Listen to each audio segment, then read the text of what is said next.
Today, I'm going to tell you how to make the mixed vegetable salad snack. For this, I'm going to take 1 cup of cucumbers nicely sliced. On top of this, I'm going to add some onions which are sliced as well. I have slit some carrots and kept them ready. I'm going to add it on top of this as well. To ensure they're more juicy, I've taken the Ooty carrot variety for this.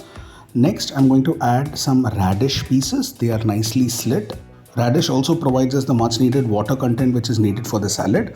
I'm going to add some capsicum pieces as well. We'll top it up with some cabbage nicely shredded.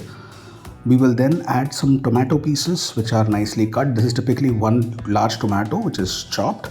We add some salt, top it up with some pepper, follow it up with some chaat masala, some oregano, some lemon juice to give a tangy taste to the whole salad. Ensure that we add 1 or 2 drops of it and then nicely mix it to ensure everything blends well. We add some coriander leaves as garnishing and now our salad is ready.